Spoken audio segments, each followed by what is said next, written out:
네, 오늘 말씀의 제목은 천국의 비유입니다. 오늘 저희가 읽었던 그 교독 말씀처럼 마태복음 13장은 천국에 관한 비유를 설명하는 내용으로 기록되어 있습니다. 씨 뿌리는 비유에 이어서 24절부터 52절까지 천국에 관한 6개의 비유가 기록되어 있습니다. 이 6개의 비유가 어떻게 되는가 하면 먼저 알곡과 가라지의 비유가 있고요. 그 다음에 겨자씨의 비유, 그 다음에 누룩의 비유, 또 밭에 감추인 보화의 비유, 또 진주를 구하는 장사의 비유, 또 그물의 비유, 이렇게 6개의 비유가 있습니다. 이 모든 비유가 처음에 어떻게 시작하는가 하면 천국은 마치 이와 같으니 라고 하면서 시작됩니다. 그러면 여기 나오는 이 천국은 어떤 천국인가 하면 여러분, 천국은 두 가지가 있어요. 하나는 은혜의 왕국이라는 천국이 있고 또 하나는 영광의 왕국이라는 천국이 있습니다. 영광의 왕국은 우리 하늘나라를 말하는 것이고요. 여기서 말하는 천국은 우리가 장착할 하늘나라가 아니라 우리 마음에서 이루어질 천국, 그것을 은혜의 천국, 여기서 말하는 천국은 은혜의 천국을 말합니다. 자, 그러면 이 6가지의 비유가 표면적으로 무엇을 말하고 있는지 먼저 간략하게 살펴보도록 하겠습니다. 먼저 알곡과 가라지의 비유는 어떤 농부가 밭에다가 씨를 뿌렸는데 알곡이 자라겠죠. 그런데 거기에 뭐도 함께 자라요? 가라지도 함께 자라는 것입니다. 근데 이 둘이 세상 끝까지 함께 하다가 최후의 날에는 하늘에 들어가는 자와 그렇지 못한 자로 나뉘어진다는 것입니다. 알곡은 모아서 어디에 드리고요? 곡간에 드리고, 가라지는 불태우죠. 네. 자, 그 다음에 겨자씨의 비유는 씨 중에 가장 작은 겨자씨가 땅에 심어져서 자라면 뭐처럼 돼요? 나무처럼 돼요. 그래서 거기 새가 깃들여요. 그것이 겨자씨의 비유입니다. 즉, 천국은 뭐 한다는 뜻이에요? 점점 자라난다는 뜻입니다. 자, 그 다음에 누룩의 비유는 여자가 이렇게 빵을 만들기 위해서 밀가루에다가 뭘 넣는가 하면 누룩을 넣잖아요. 그러면 누룩을 넣으면 밀가루가 가만히 있는 것이 아니라 어떻게 돼요? 부풀어 오르죠. 그래서 천국은 부풀어 오르는, 즉 무엇인가 변화가 있다는 뜻이에요. 그게 누룩의 비유의 뜻이고요. 그 다음에 밭에 감추인 보화의 비유는 농부가 농사를 하다가 쟁기 밑에 뭐가 걸려서 보니까 보물상자가 나왔어요. 그래서 이 농부는 소작농이거든요. 그래서 밭이 자기 밭이 아니에요. 그래서 이걸 자기 밭으로 만들기 위해서 자기의 소유를 다 팔아서 그 밭을 샀다는 것입니다. 그 다음에 진주를 구하는 장사의 비유는 어떤 상인이 그 물건을 사고 팔고 하다가 아주 값진 진주를 발견해서 그것을 자기 소유로 삼기 위해서 자기의 모든 소유를 다 팔아서 그것을 샀다는 것입니다. 그물의 비유는 어부가 이제 바다에 그물을 치고 물고기를 잡을 거 아니에요. 그죠? 그러면 거기 별 고기가 다 올라오겠죠. 그래서 못된 고기는 어떻게 하고요? 버리고 좋은 고기는 그릇에 담는다는 그런 내용으로 구성되어 있습니다. 자, 그러면 이 6개의 비유가 어떻게 되는가? 이 6개의 비유를 자세히 살펴보면 이 6개의 비유는 2개의 비유씩 서로 짝을 이루고 있습니다. 2가지씩 같은 내용으로 되어 있다는 뜻입니다. 자, 먼저 밭에 감추인 보화의 비유와 진주를 구하는 장사의 비유가 서로 같은 것입니다. 어떻게 같은가 하면 밭에 감추인 보화를 발견한 농부는 그것을 자기의 것으로 삼기 위해서 어떻게 했습니까? 자기의 모든 소유를 다 팔아서 그 밭을 뭐 했어요? 샀다는 것입니다. 또 진주를 구하는 장사는요, 값진 진주를 발견했기 때문에 그것을 자기 소유로 삼기 위해서 자기의 모든 소유를 다 팔아서 그 진주를 샀습니다. 2개가 같은 것이죠. 자기의 가장 좋은 그 보화와 진주를 사기 위해서 자기가 가진 것을 다 팔았다는 것입니다. 자, 그 다음에 2번째 비유, 겨자씨. 이 2개의 비유의 핵심은 겨자씨는 땅에 심으면 이것이 자라죠. 변화되죠. 누룩도 밀가루에 들어가면 밀가루를 어떻게 시켜요? 부풀어 오르게 변화를 시킨다는 것이에요. 자라고 또 부풀게 하는 변화가 있는 것이 천국이라는 것입니다. 자, 그 다음에 세 번째는 알곡과 가라지의 비유와 그물의 비유가 같은 내용을 담고 있습니다. 이 비유의 요점은 한마디로 분리입니다. 이 두 비유는 세상의 마지막 날에는 이런 천국의 비밀을 마음에 간직한 좋은 알곡이나 좋은 물고기는 담겨서 좋은 곳으로 가고 이 천국을 소유하지 못한 못된 물고기와 가라지는 버리움을 입는다는 뜻입니다. 그래서 세상의 마지막 날에는 두 무리의 운명이 영원히 서로 갈라지게 된다는 뜻입니다. 그래서 이 두 비유는 서로 같은 내용을 말씀하고 있는 것입니다. 이해가 되시죠? 네. 그래서 이것을 요약하면 천국에 관한 이 6개의 비유는 우리의 마음에서 구원의 역사가 일어나는 과정을 설명하는 것입니다. 그래서 거듭나서 칭의를 얻는 것, 성화의 과정을 통해서 성장하고 자라는 경험, 그 다음에 세상의 끝날에는 영원한 운명이 결정되는 심판이 있고 또 분리가 있다는 그런 뜻입니다. 그래서 이 6개의 비유를 요약하면 첫 번째, 천국은 나의 모든 소유를 대가로 지불하고 뭐 해야 되는 거예요? 사야 되는 것입니다. 동시에 천국은 나의 생명까지라도 버리고 살 만한 가치가 있다는 것입니다. 그 다음에 두 번째, 천국은 변화와 자라남의 경험이 있다는 것입니다. 세 번째, 천국은 마지막 때의 두 무리로 분리된다는 것입니다. 이것이 이 6개의 비유가 우리에게 가르쳐주는 교훈입니다. 이렇게 6개의 비유는 2개씩 서로 짝을 이루고 있습니다. 그래서 이렇게 주님께서 6개의 비유를 우리에게 주시고 2개씩 짝을 묶어서 주신 이유는 우리가 이 비유를 잘 연구해서 우리가 어떻게 천국에 이르고 구원을 얻느냐 하는 그것을 잘 배우고 또 삶 속에 실천함으로 말미암아서 우리로 하여금 구원을 얻도록 하기 위해서 그렇게 하신 것이라고 믿습니다. 자, 그러면 보세요. 밭에 감추인 보화와 값진 진주의 비유가 서로 뭐 한 거예요? 같은 거예요. 자기의 모든 소유를 다 팔아서 그것을 사야만 내 것이 된다는 것입니다. 겨자씨의 비유와 누룩의 비유는 자라나고 변화가 있다는 것이고 알곡과 가라지의 비유와 그물의 비유는 최후의 분리가 있다는 것입니다. 심판이 있다는 것이에요. 그렇죠.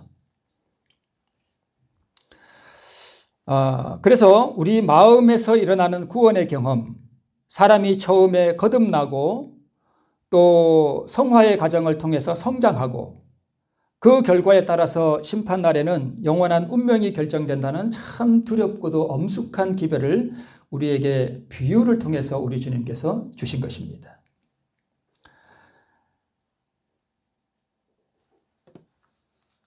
자, 우리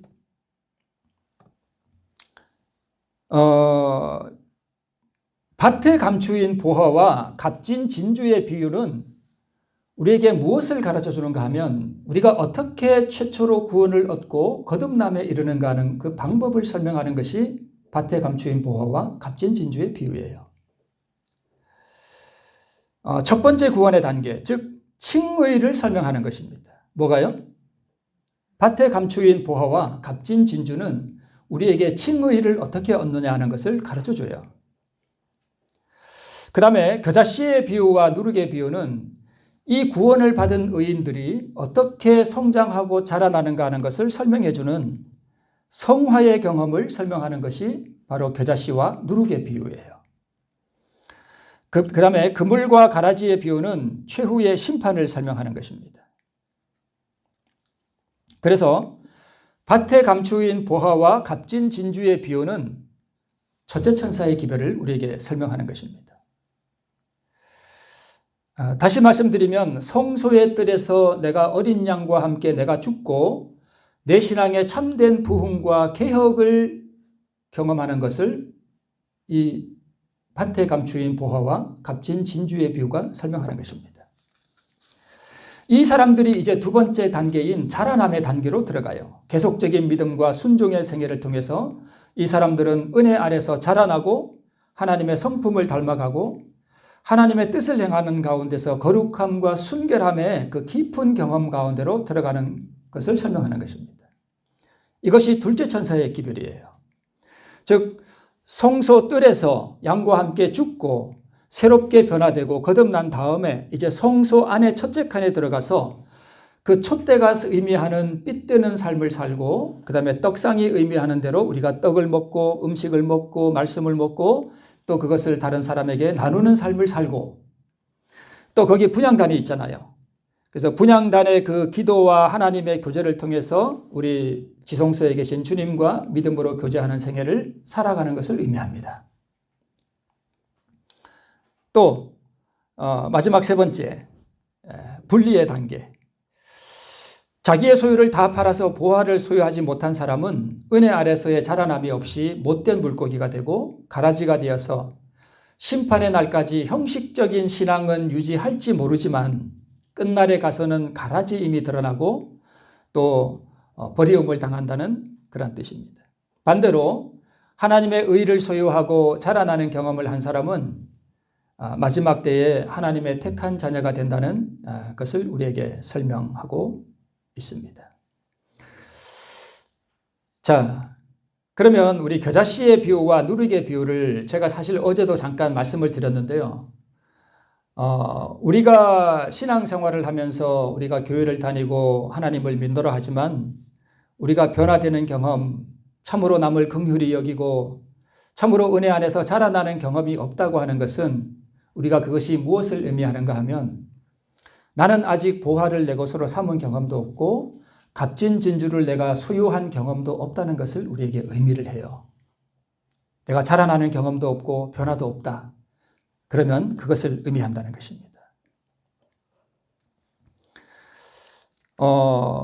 그래서 여러분, 이 보화를 가지고 구원의 경험을 하고 값진 진주를 소유하고 예수 그리스도가 내 마음 가운데 거하는 사람은 친절하고 예모가 있고 하나님의 은혜가 자기 안에서 성장하고 자라난다는 것을 사람들에게 드러내면서 살게 됩니다.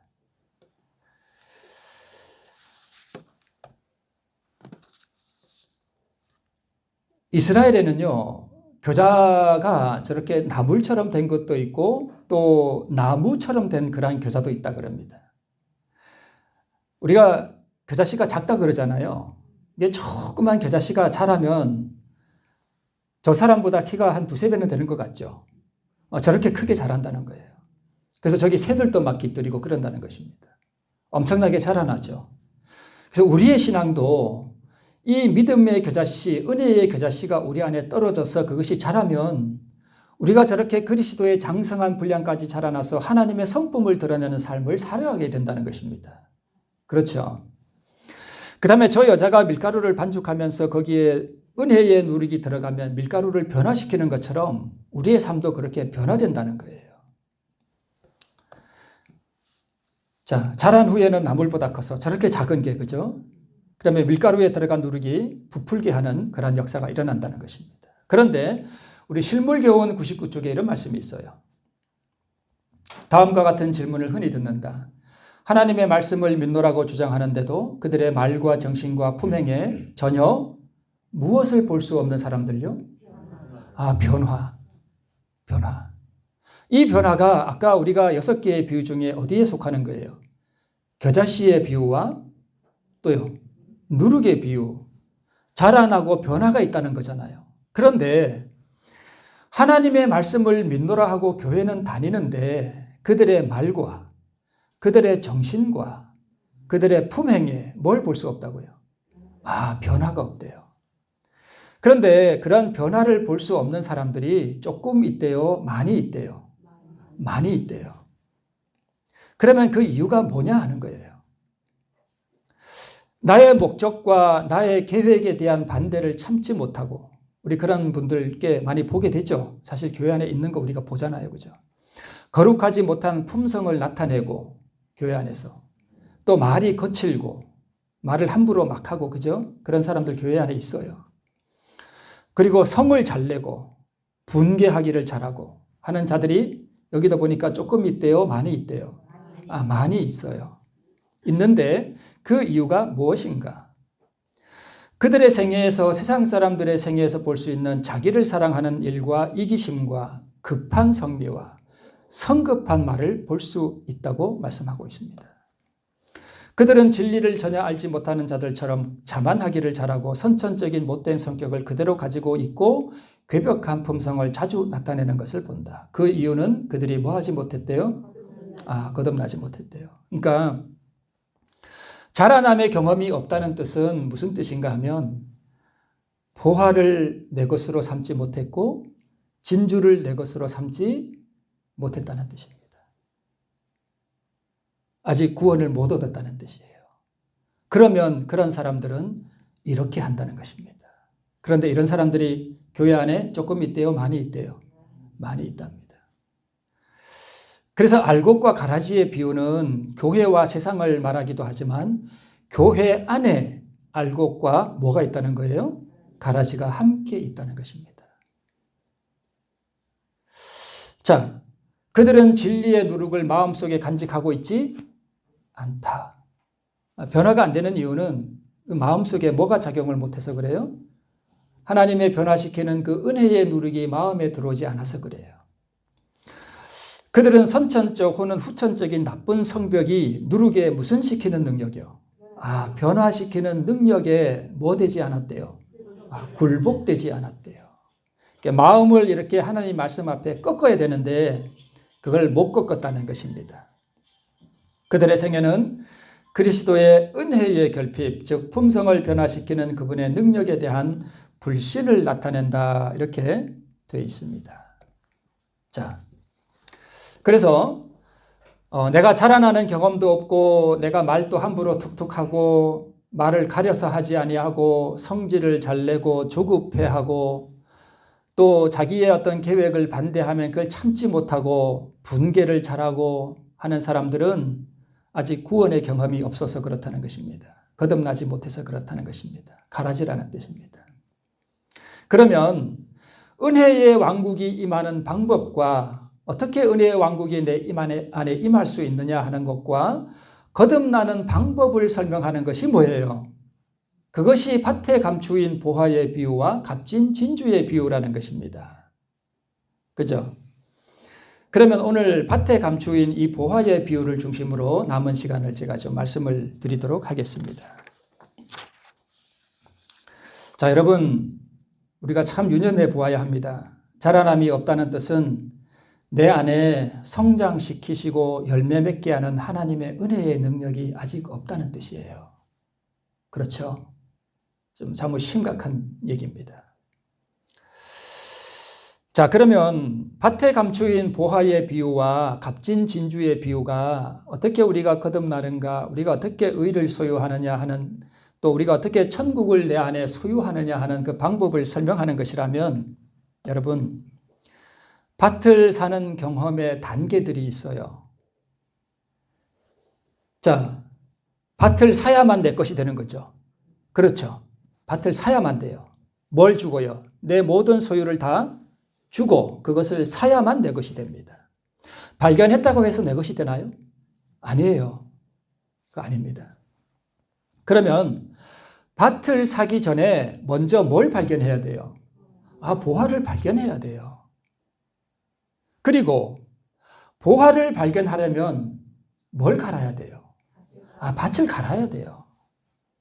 이 농부가 밭도 안 갈다가 보화를 발견했나요? 아니잖아요. 먼저 밭을 갈아야 되고 그 다음에 또 뭘 발견해야 되고 보화를 발견해야 되고 세 번째는요. 자기 모든 소유를 주고 그것을 사야만 내 것이 돼요. 무슨 뜻인지 아시겠죠? 그러면 여기서 이것을 우리에게 적용해서 밭은 뭘 의미한다고요? 밭은 뭘 의미해요? 성경을 의미해요. 그래서 밭을 간다는 것은 부지런히 성경을 탐구한다는 뜻입니다. 여러분, 천국을 발견을 해야 그걸 사든지 말든지 할 거 아니에요. 그죠? 그렇지 않나요? 네. 그러면 천국을 발견하려면 우리가 뭘 해야 됩니까? 일단은 밭을 갈아야 되잖아요. 천국을 발견하고 예수님을 발견하기 위해서는 우리도 먼저 밭을 가는 경험, 그래서 말씀을 부지런히 탐구하는 것이 먼저 있어야 되지 않을까요? 그렇지 않나요? 당연한 것이죠. 밭을 갈아야 보화를 발견하든지 아니면 누가 먹다 버린 비닐 봉다리를 발견하든지 뭐라도 발견할 거 아니에요. 그죠? 밭을 갈지 않는 곳에서 우리가 뭘 발견할 수 있겠어요? 그러면 여러분 한번 생각해 보세요.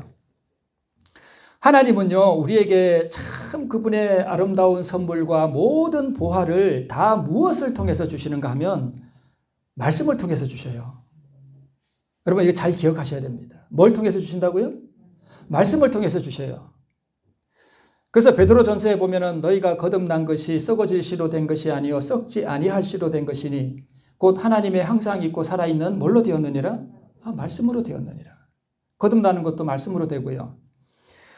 우리에게 위로를 주시는 것도 말씀으로 주시고 우리에게 소망을 주시는 것도 말씀으로 주시고 또 우리가 인생에 살아가는 길에 어떻게 해야 될지 모를 때에 앞날이 막막할 때 우리에게 빛을 주시고 등불이 되어주는 것도 뭐예요? 말씀이에요. 그래서 하나님은 우리에게 모든 선물을 다 뭘 통해서 주신다고요? 말씀을 통해서 주셔요. 그러면 여러분 가만히 생각해 보세요. 나는 일어나서 아침에 일어나자마자 밭으로 달려나가고 장사하러 달려나가고 말씀 볼 시간도 없고 너무 바빠서 집에 들어오면 칵 쓸어서 자기 바쁘고 그런다면 그 사람이 뭘 발견할 수 있을까요? 뭘 발견할 수 있을까요? 아무것도 발견할 수 없습니다. 아무것도 발견하지 못하는데 또 어떻게 살 수 있겠습니까? 살 게 없는데 그렇잖아요. 네. 그래서 우리가 구원을 얻기 위한 첫 번째 단계로는 우리가 이 밭에 감추인 보화의 비유를 우리가 중심으로 본다면 먼저 부지런히 뭘 갈아야 돼요? 밭을 갈아야 돼요. 모든 하늘로부터 오는 은혜의 선물이 다 뭘 통해서 온다고요? 말씀을 통해서 온다니까요. 제가 요즘 많이 느끼는 게 뭐냐 하면 이게 때가 다 됐구나. 우리가 정말 주의 다시 오심을 위해서 준비할 시간이 참으로 얼마 없구나 하는 것을 많이 느낍니다. 제가 그걸 많이 느껴요. 때가 다 됐다.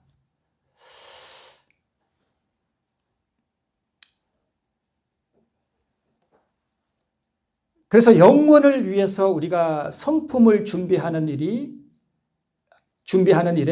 그 준비할 수 있는 시간이 참 얼마 없다는 사실을 제가 많이 느낍니다. 여러분 성품은 하루아침에 준비할 수 있나요? 그렇게 할 수 없어요. 하루아침에 성품이 준비되지 않습니다.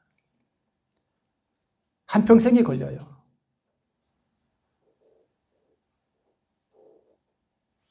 그래서 저는 이렇게 기도할 때 어떤 생각이 이렇게 제 머릿속을 스치는가 하면 서산에 이렇게 해가 뉘어 지고 있는데 내가 무엇을 이루었는가 하는 그런 생각이 저를 막 압도하고요. 이제 여름이 다 해가고 가을도 지나고 겨울이 다가오는데 내 밭에 과연 나는 무슨 열매를 맺었는가 하는 그런 압박감이 저를 막 이렇게 눌러요. 그럴 때 제 마음이요 두렵습니다. 시간이 다 돼가는데 해가 이제 서산에 뉘어져서 어두운 밤이 오는데 이제 겨울이 다 돼가는데 내가 언제 씨를 더 심어서 언제 그것을 키워서 언제 하나님의 그 성품을 내가 완전하게 드러내는 그런 재림의 준비를 할 수 있을 것인가 두렵습니다.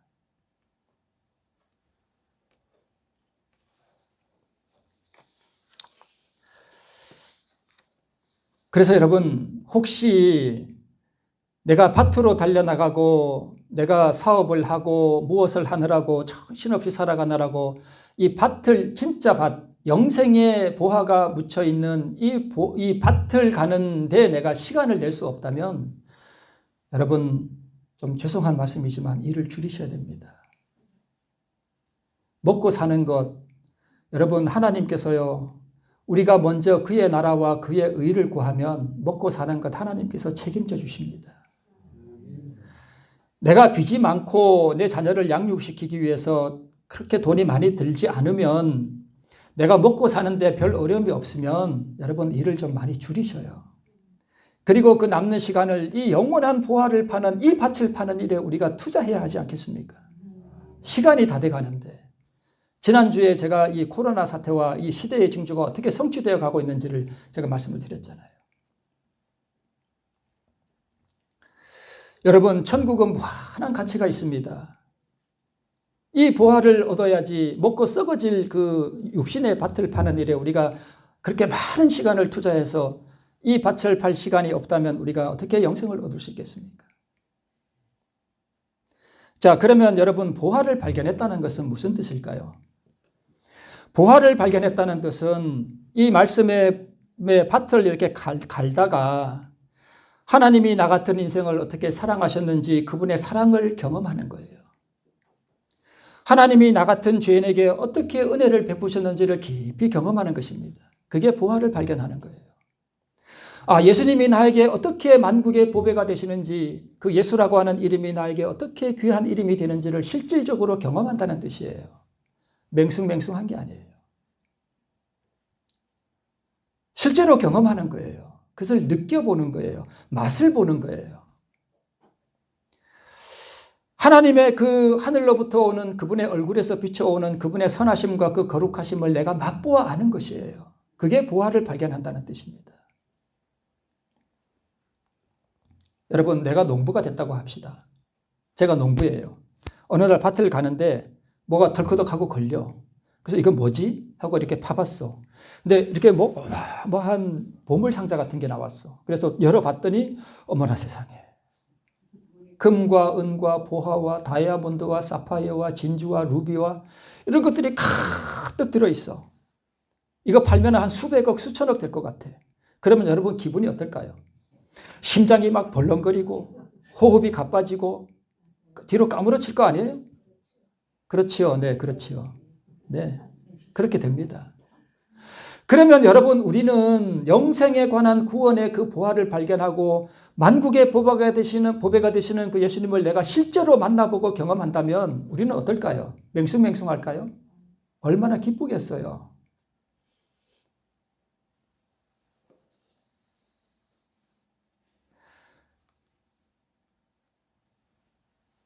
그래서 여러분, 이거는 제가 말씀드렸네요.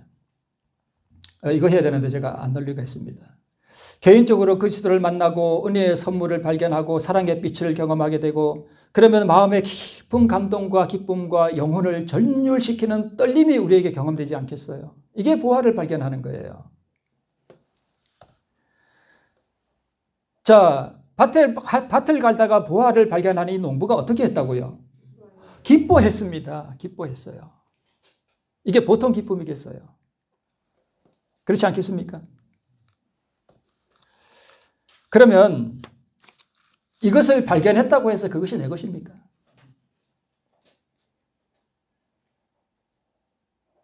제가 한 가지 느낀 게 언제도 말씀을 드렸습니다만은, 저는 하나님, 예수님이 내 심령 가운데 계신 걸 제가 어느 누가 저한테 말씀해도 저는 부인할 수 없도록 저는 느껴본 적이 있습니다. 예수라고 하는 그 이름이 얼마나 내 안에 귀한 이름으로 사무치도록 그리운지 제가 하염없이 울었습니다. 그런데 그 하염없이 우는 그 감동은요, 제가 경험으로는 3시간을 못 갑니다. 제가 그것을 느꼈다고 해서 제가 의로워지는 것이 아니라는 거예요. 여러분, 이걸 잘 기억하셔야 됩니다. 내가 하나님의 어떤 깊은 은혜를 경험하고 한없는 눈물을 경험하고 하나님의 사랑이 사무치도록 내 가슴 속에 역사할 때에 내가 한없이 울 수 있어요. 하루 종일 울 수도 있습니다. 그렇다고 그것이 거듭난 것은 아닙니다. 우리 많은 그리스도인들이 이걸 오해하고 다녀요. 어떤 분들은요, 여러분, 우리가 침례를 받고 이렇게 다니니까 여러분 다 우리가 구원받은 하나님의 백성들입니다. 여러분 구원의 확신을 가지십시오. 그러니까 아멘. 그렇게 믿고 다니다가는 여러분 나중에 큰일 납니다. 큰일 나요. 진짜 큰일 납니다.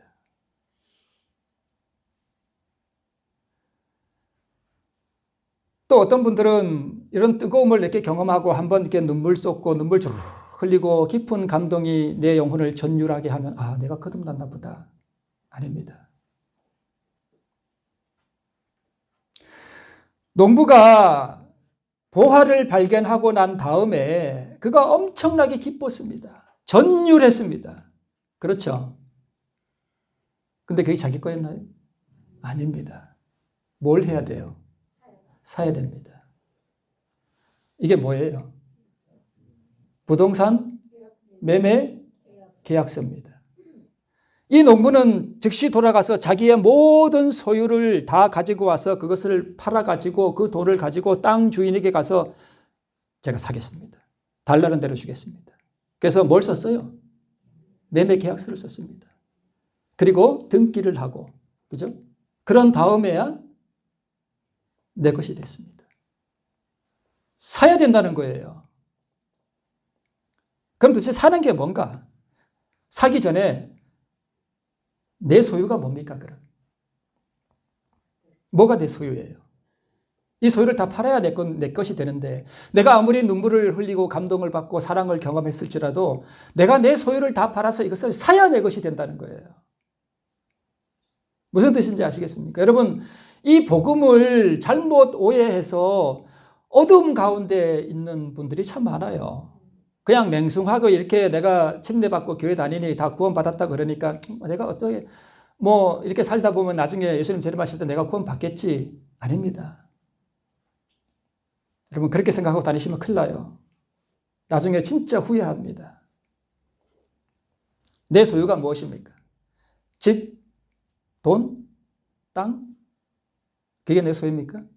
내 소유일 수도 있죠. 여기서 말하는 내 소유는 그런 것이 아닙니다. 물론 그 돈이 내 소유가 될 수도 있어요. 부자 복관은 그 돈이 자기 소유였습니다. 왜요? 그 많은 돈이 그로 하여금 우상이 되게 했습니다. 그렇죠? 그래서 예수님이 말씀하시기를 내 소유를 다 뭐 해서 팔아서 누구에게 주고 가난한 자에게 주고 너는 나를 따르라 그랬습니다. 자 보세요. 제가 지난주에도 말씀드렸죠. 복음은 새로운 어떤 진기한 것을 발견하는 것이 아니라 복음은 그냥 다 똑같아요. 제가 다시 말씀드릴게요. 부자 법관이 예수님을 발견했을 때 그의 영혼이 전율했습니다. 부자 법관이 길을 가다가 예수님이 아이들을 끌어안고 아이들에게 사랑스럽게 아이들을 안수해주고 축복해주시는 그 예수님의 아름다우신 모습을 보고 그 예수님의 아름다우신 성품을 보고 이 부자 법관이 전율했어요. 그 예수님을 사랑하는 마음이 불같이 타올랐다 그랬습니다. 제가 지금 말씀드렸죠? 그렇죠. 우리 마음에 예수님을 향한 사랑이 불같이 타오르고 깊은 감동이 전율할지라도 거듭난 것은 아닙니다. 그렇게 전율하는 사랑이 그의 영혼을 휩쌌지만 그의 마음속에는 뭐도 있었습니까? 우상이 있었습니다. 그 우상이 뭐였습니까? 돈이었습니다. 돈이었어요. 내가 진정으로 나의 구원을 경험하기 위해서는 너의 그 마음속에 있는 털끝만큼의 우상이라도 전부 팔아야 된다는 것입니다. 그걸 전부 버려야 된다는 거예요. 우리가 하나님의 사랑을 경험하고 닭똥 같은 눈물을 하염없이 흘릴지라도 우리 속에는 뭐가 있을 수 있어요? 우상이 있습니다. 그게 내 소유입니다. 세상에 대한 우상들, 돈에 대한 집착. 여러분, 성경 말씀에 밭을 가는 데는 관심이 없고 그저 내가 나가서 돈 벌고 밭에 농사하고 장사하고 사업하는 데 바쁘다면 그게 우상이에요. 배우자 외에 다른 남자나 다른 여자를 은근히 사모하면서 그런 게 있을 수 있죠. 그죠? 네. 그게 내 소유예요. 아내를 미워하는 거, 남편을 무시하는 거, 다른 사람을 무시하는 거, 멸시하는 거, 하나님 말씀보다 내 생각대로 하는 거. 하나님의 말씀이 이렇게 하라 그랬는데 뭘 그렇게 해요? 아이, 이렇게 하면 되지. 그런 게 다 죄악입니다. 일일이 열거할 수 없는 이런 모든 내 심령 속에 있는 더러운 죄악들이 다 내 소유예요. 이해하시겠습니까? 그게 내 소유예요. 우리가 가지고 있는 건 사실 죄밖에 없어요. 그러면 다 판다 하는 뜻은 이 내 소유인 죄를 버리고 온전히 주님 앞에 드리면 천국이 내 것이 된다는 것입니다. 그분이 나를 씻으시고 새롭게 해주시도록 나를 전적으로 그분께 드리는 것입니다. 나의 모든 소유를 주님께 드리는 것입니다. 이것이 자기 소유를 다 판다는 의미입니다. 나의 모습, 나의 소유. 여러분, 이거 잘 보세요. 죄를 씻는 일은 누가 하셔요? 하나님께서 하시는 일이요. 죄를 버리는 일은 누가 하는 일이에요? 내가 해야 됩니다. 우리 이걸 오해하는 분들이 있어요. 하나님의 은혜가 내게 임하면 죄가 저절로 나가지는 줄 알아요. 아니에요. 죄는 내가 버리기 전에는 나를 떠나지 않습니다. 내 의지가 죄를 버리기로 결정해주고 내가 돌이켜 하나님의 은혜의 보좌 앞에 나의 전 존재를 드리기로 선택해주는 것은 내가 해야 됩니다. 내가 내 모든 죄를 버리고 주님께 드리고 팔아버려야만 주님께서는 그분의 흘리신 피로 우리 죄를 씻어주실 수가 있습니다. 여러분 이거 잘 기억하셔야 됩니다. 자, 이게 무슨 비유 같습니까? 1만 달란트 빚진 자의 비유죠. 그렇죠? 1만 달란트 빚진 자, 임금에게 1만 달란트를 빚진 자가 이 종이 임금 앞에 끌려갑니다. 그래서 임금이 그러죠. 너 몸, 너 자식, 너 와이프 다 팔아서 빚을 갚아라. 그랬더니까 제가 갚겠습니다. 그랬는데 왕이 보니까 갚을 수 있어요? 없어요? 없어요. 자기 처 자식 팔아서 얼마 받겠습니까? 1만 달란트 지금 돈으로 한 10조 원 됩니다. 10조 원. 그거 어떻게 갚습니까? 100데나리온은요, 한 1,000만 원 됩니다. 100일 품삯이니까 하루에 10만 원 받는다 치면 100일 품삯이니까 한 1,000만 원 됩니다. 그래서 이렇게 용서함을 받았는데 이 용서함을 받은 종이 나가다가 자기한테 1,000만 원 빚진 사람을 멱살을 잡고 갚아, 안 갚아? 그래가지고 옥에 가둬버렸습니다. 그랬더니까 임금이 그 얘기를 듣고는 그놈을 끌고 와라. 그래가지고 내가 이렇게 용서해줬는데 너는 네 동물을 왜 용서해주지 않느냐? 그래서 다시 감옥에 넣어버렸습니다. 좀 전에 용서받은 거 다 어떻게 됐습니까? 무효가 됐습니다. 무효. 자, 그런데 여러분, 이 1만 달란트 빚진 자의 이 비유가 무슨 비유인지 여러분 아세요? 이게 무엇에 관한 비유일까요? 자, 보세요. 이러므로 뭐는요? 천국은 그 종들과 회개하려 하던 어떤 임금과 같으니라고 하면서 이 비유를 말씀하셨어요. 그럼 이 비유는 무엇에 관한 비유예요? 천국에 관한 비유예요. 어떻게 천국이 내 마음 가운데 임할 수 있느냐? 어떻게 내가 구원을 얻을 수 있느냐? 어떻게 내가 거듭날 수 있느냐 하는 그 천국, 은혜의 천국이 어떻게 내 영혼 속에 이루어질 수 있느냐 하는 그 원리를 설명하는 거예요. 자, 보세요. 이 빚진 종이 왕 앞에 갔을 때 왕이 불쌍히 여겨서 이제 자기가 감옥을 가야 되는데 내가 다 탕감해 줄게 했을 때 이 1만 달란트 빚진 자의 마음이 어땠을까요? 기분 나빴나요? 여러분은 기분 나빴다고 생각하시는 표정 같은데. 기분이 좋죠. 전율하고 왕에 대한 사랑과 그 왕에 대한 존경심이 깊은 감동에 닭똥 같은 눈물을 흘렸을지도 모릅니다. 그렇지 않나요? 보화를 발견한 그 농부와 똑같은 마음이에요. 전율했습니다. 그 은혜에. 그렇죠. 그것이 보화를 발견한 것입니다. 그런데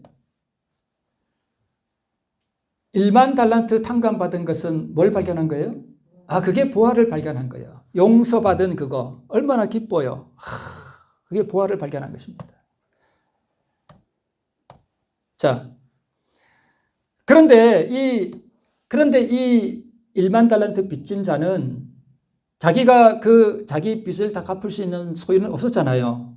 그런데 그가 팔아야 하는 소유가 있었습니다. 그게 뭘까요? 용서하지 못한 정신이었습니다. 나에게 잘못한 사람을 용서하지 못했을 때에 내가 발견한 그 보화가 어떻게 됐습니까? 무효가 됐습니다. 그렇죠? 무효가 됐어요.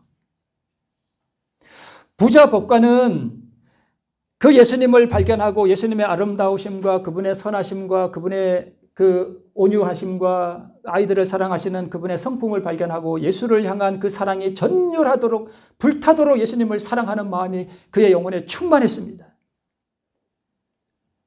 그런데 그는 자기 소유를 팔지 않았습니다.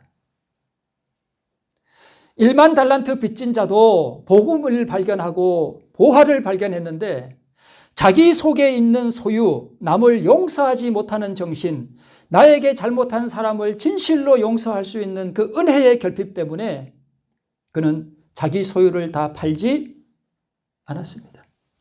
그래서 부자 법관이 영원한 구원을 잃어버린 것처럼 발견은 했지만 1만 달란트 빚진 자도 그 보화를 발견하고 그것을 자기 것으로 삼을 수 있었지만 그는 자기 소유를 팔지는 않았습니다. 그래서 그는 다시 감옥에 갔습니다. 여러분, 오늘 이 말씀을 이해하시겠습니까? 이해하시겠습니까? 농부와 상인은 자기의 소유를 다 팔았죠. 그런데 이 부자 법관에게 예수님이 하신 말씀은 내 소유를 다 팔아 가난한 자들에게 주라 그랬습니다. 1만 달란트 빚진 자에게는 왕이 내 소유를 다 팔아 빚을 갚으라 그랬습니다. 그렇죠? 다 팔아야 됩니다. 1만 달란트 빚을 탕감받은 것이 완전히 내 소유가 되기 위해서는 내게 빚진 형제를 용서하지 못하는 정신을 다 팔아서 탕감받은 그 은혜를 내가 뭐 해야 했습니까? 사야 했습니다.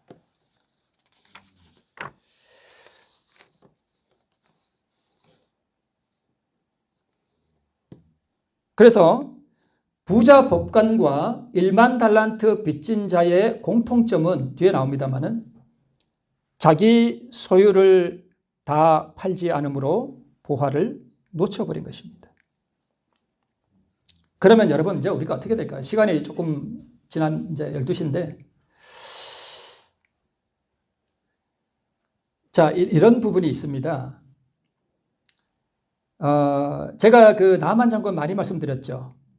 그 나만 장군이 요단강에 몇 번 들어갔죠? 7번 들어갔습니다.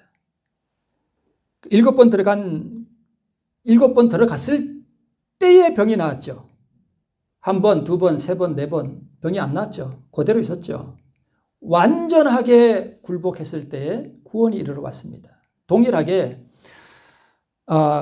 그 나아만도요, 복음에 대한 자기를 구원할 수 있는, 자기 병이 나을 수 있는 그 복음을 발견하고 이스라엘 나라로 가고 엘리사에게로 찾아가고 그가 분투하는 그러한 경험을 하긴 했지만 요단강에 한 번 들어가고 두 번 들어가고 세 번 들어가고 네 번 들어가고 7번 들어가는 그러한 과정이 전부 다가 무엇을 의미하는가 하면 끊임없이 자기를 주님 앞에 드리면서 굴복시켜 가면서 진행해 나가는 과정을 설명하는 거예요.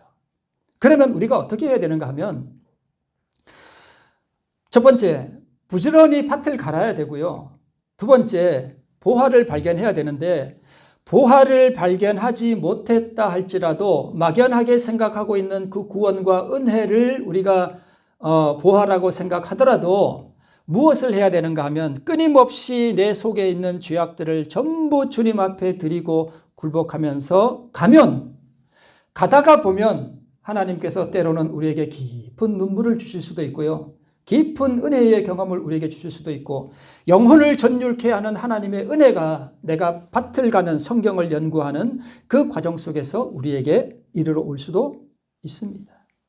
그렇게 가다가 그 말씀 속에서 더 깊은 은혜가 오면 나를 주님께 드리고 또 은혜가 오면 나를 주님께 바치고 드리고 내 속에 있는 모든 죄악들, 내 자아와 내 생각과 내 감정과 내 모든 죄악들을 끊임없이 주님 앞에 굴복시켜 드리면서 그 죄악들을 포기하면서 그 죄악들을 주님께 드리면서 이제는 이 죄악이 나를 주관하지 못하도록 내가 죄와 완전히 분리된다는 그런 결심으로 그 모든 것을 주님 앞에 드림으로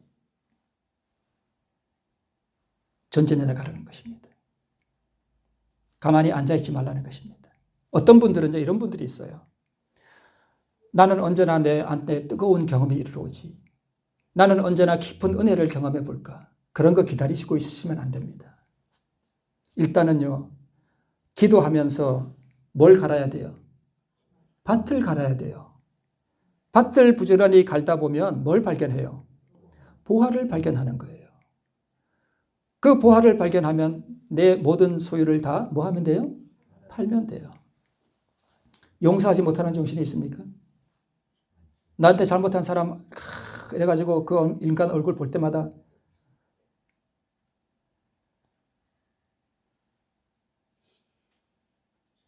그걸 주님께 드려야 됩니다. 어떻게 드려야 됩니까? 7번 드려야 됩니다. 완전하게 드려야 됩니다. 그래서 내가 그렇게 전진해 나갈 때 하나님께서 그 밭에서 말씀의 밭에서 내게 은혜를 주시고 그래서 내가 굴복해 나가고 내 소유 전체를 주님 앞에 드리는 그 경험을 계속해서 해 나가다 보면 어느 날 하나님께서 여러분에게 이렇게 요구하실 수도 있어요. 아무개야 너의 전부를 나에게 다오. 너의 존재 전체를 나에게 다오. 너를 완전히 나에게 바쳐라 하는 주님의 감동이 우리에게 올 수 있습니다. 그럴 때 여러분, 나를 그냥 전부 주님께 드리세요. 오늘 장로님 기도하실 때 그런 표현 잠깐 하셨죠. 우리 주님께 드리는 전부. 그럴 때에 우리에게 이르르는 것이 의라고 하는 것입니다. 여러분 우리는 다 구원받은 하나님의 자녀들입니다. 여러분 우리는 구원받은 하나님의 백성들입니다. 여러분 구원의 확신을 가지십시오 하는 그러한 거짓말을 여러분 믿지 마시기 바랍니다. 그건 거짓말이에요. 우리 주님께서는 분명히 이 교회 안에 가라지가 많다고 하셨어요.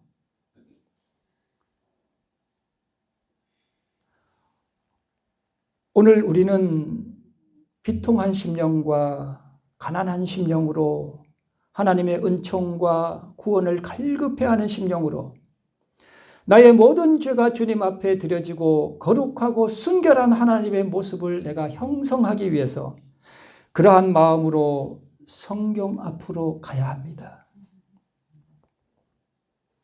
여러분 그렇게 하시겠습니까? 나를 버리세요.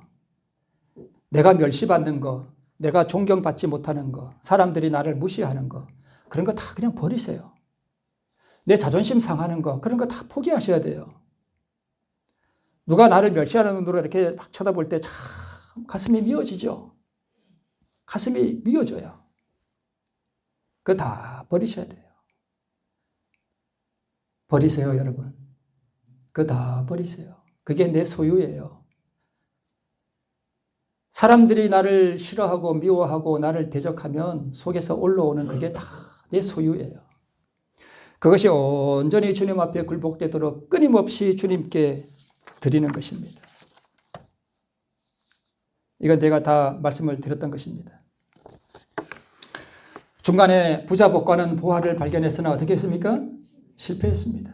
나아만은 믿음으로 자기의 모든 소유를 드림으로 그는 구원을 얻었습니다. 자, 이게 신불교훈에 있습니다. 이런 말씀이 있습니다. 구원은 거저 주시는 선물인 동시에 또한 뭐 되는 거라고요? 매매되는 거예요. 이게 주고 내가 내 소유를 내가 가진 뭔가를 주고 사는 거라는 뜻입니다. 선물인 동시에 매매되는 거예요. 자비하신 하나님께서 주관하시는 시장에서는 고귀한 진주가 돈이나 값없이 뭐 된다고요? 매매되는 것으로 묘사되었다. 이 시장에서는 모든 사람이 다 하늘의 모든 보물을 구할 수가 있다. 진리의 보고는 모든 사람에게 개방되어 있습니다. 잠언 23장 26절에 내 아들아 내 마음을 내게 주며. 얘야 너 마음이 많이 아프지? 상처받은 마음이 있지? 참 고통스럽지? 그거 나에게 줘. 내가 너를 고쳐줄게. 내가 너에게 영원한 평강을 줄게. 내가 너에게 천국을 줄게. 그걸 나에게 다오. 그거예요. 그걸 다 바치라는 것입니다. 제가 오늘 말씀드리는 거 이해하시겠습니까? 내가 오늘 닭똥 같은 깊은 은혜를 경험하고 눈물을 흘려도요. 내가 돌아서서 몇 시간 후에는 다 경험해 보셨죠?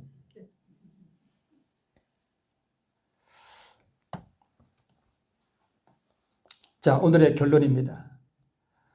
알곡과 가라지를 분별하고 못된 물고기와 좋은 물고기를 분별하는 심판의 시간이 다가오니 오늘이라고 하는 이 귀중한 은혜의 시간에 죄로 물들고 이기심과 탐욕으로 눈먼 너의 모든 마음을 내게 뭐하고요? 주고 너는 회심을 경험하고 새롭게 함으로 변화를 받아 그리스도 안에서 장성한 분량으로 자라가라 하는 것이 오늘 이 6가지 비유의 중심 주제입니다. 이거 읽고 마치겠습니다. 영생은 곧 유일하신 참 하나님과 그의 보내신 자 예수 그리스도를 아는 것이니다라고 그는 말씀하셨다. 이 지식은 그로 하여금 무한하신 자와 교통할 수 있게 하고 그에게 우주의 풍성한 보화를 열어 보여줄 것이다. 이 지식은 경험적 지식이죠.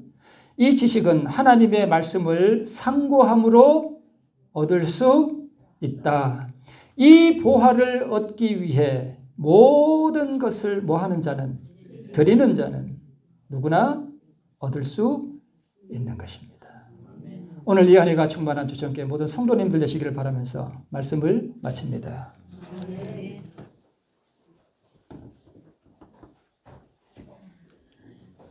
여러분